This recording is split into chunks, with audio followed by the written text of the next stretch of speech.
to you. My dear wife, Mr. Davies will tell you what's happening here tonight. He's a good man and has done everything he can for... Interesting facts about famous people.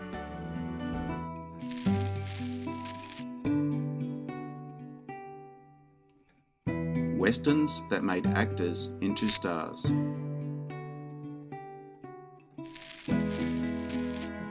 Today we will be looking at famous Western movie stars, looking back at an oater movie that launched them to fame, their breakthrough role, a popular genre in early America and the world.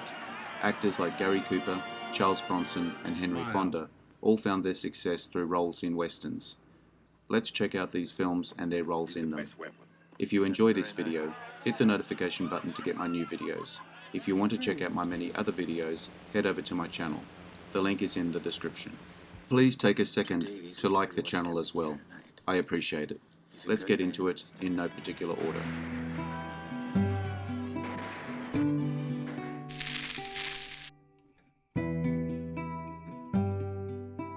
Charles Bronson in The Magnificent Seven, 1960.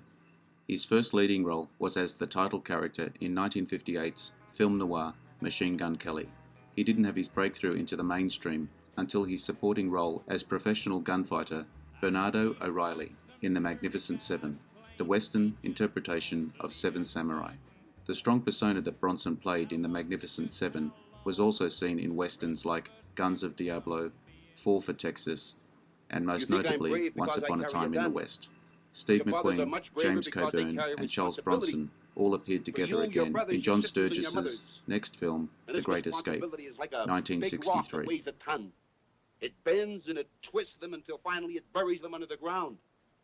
And as nobody says they have to do this, they do it. Lee Marvin in The Man Who Shot Liberty Valance, 1962.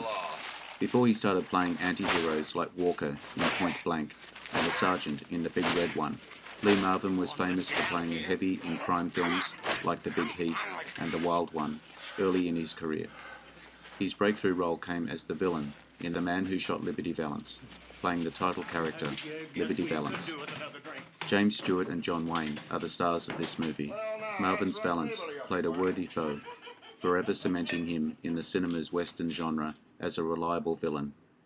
John Wayne suggested Lee Marvin for the role of Valance after working with him in The Comancheros 1961. The one cast member who could get away with just about anything on the set was Lee Marvin. John Ford appreciated him not only for his acting and his World War II service as a Marine, but for Marvin's genuineness as a person.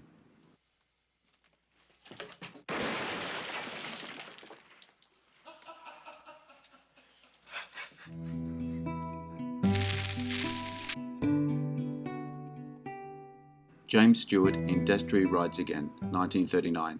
After his breakout role as idealistic politician in Mr. Smith Goes to Washington, Stewart cemented his star status with his performance as Thomas Jefferson Destry Jr., the new sheriff's deputy in the town of Bottleneck, in the Western comedy Destry Rides Again, going on to star in such classic movies as The Philadelphia Story, How the West Was Won, and It's a Wonderful Life, also becoming one of Alfred Hitchcock's leading men in roles in Rear Window, Vertigo, and The Man Who Knew Too Much. James Stewart's first Western, the role of Tom Destry, was originally intended for Gary Cooper, but he wanted more money than the producers were willing to pay him. It was then offered to James Stewart, who took it.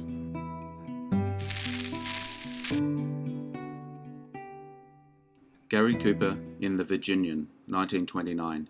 Before High Noon, A Farewell to Arms, and Mr. Deeds Goes to Town, Gary Cooper had his breakout role in The Virginian, based on Owen Winster's 1902 novel of the same name, following a kind-hearted cowboy who falls for a local teacher, shocked to find out his friend is involved in cattle rustling, introducing Cooper's on-screen image as a stoic hero that the audience can look up to and admire. Best remembered for Cooper's famous line, "If you want to call me that, smile," in response to the villain's taunt. Gary Cooper's first all-talking film. Future Western movie icon Randolph Scott from Virginia was hired as a dialect coach to teach Gary Cooper a Virginia accent, and also has a small non-speaking part in the film. Cooper later referred to this as his favourite role.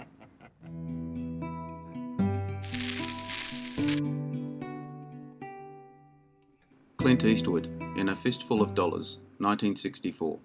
Sergio Leone cast Eastwood as the gunslinging man with no name in this seminal spaghetti western, launching Eastwood's leading man movie career, followed by 2 sequels, For a Few Dollars More and The Good, the Bad and the Ugly. One of the most successful trilogies in film history, Eastwood became an icon of a masculine tough guy in roles like cop Harry Callahan in the Dirty Harry franchise and the war veteran Walt Kowalski in Gran Torino.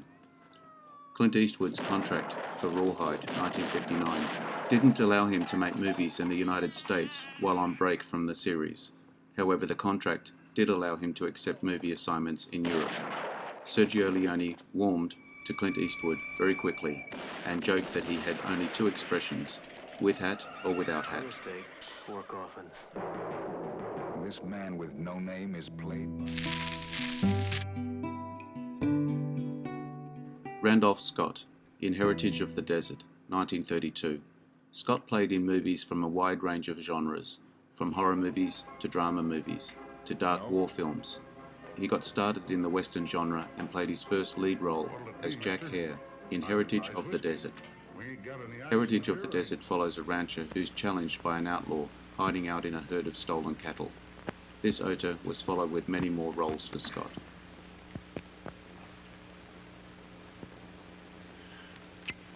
Easy now, easy.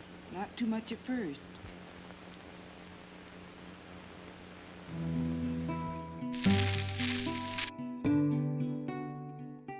Henry Fonda in The Oxbow Incident, 1943.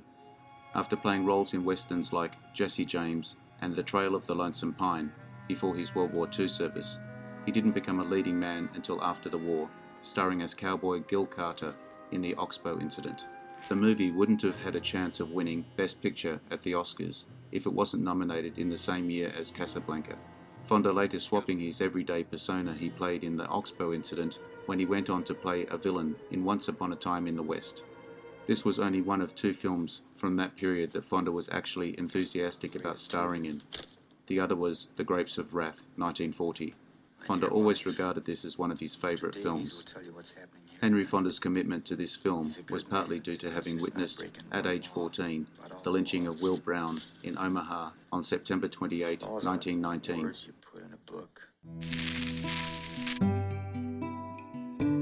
John Wayne in Stagecoach, 1939. Arguably, no Western movie star is more famous than John Wayne, having starred in westerns like Red River, Rio Bravo, and The Man Who Shot Liberty Valance, as well as darker, more subversive westerns like The Searchers and True Grit.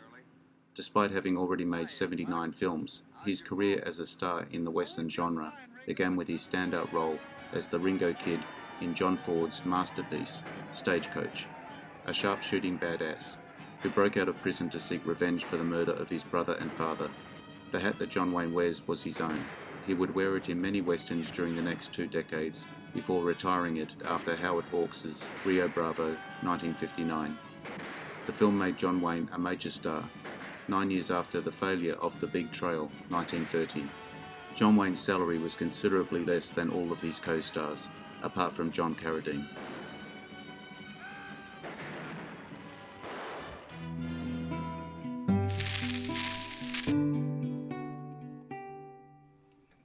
You think I'm brave because I carry a gun? Well, your fathers are much What braver. have folks been saying about Liberty Valance?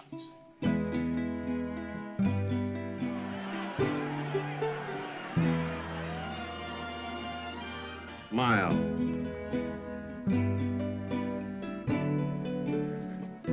Is the best weapon.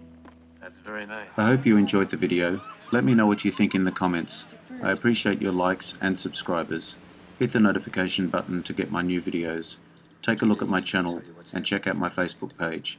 The links are in the description. I am Wrangler. Bye for now. See you again soon.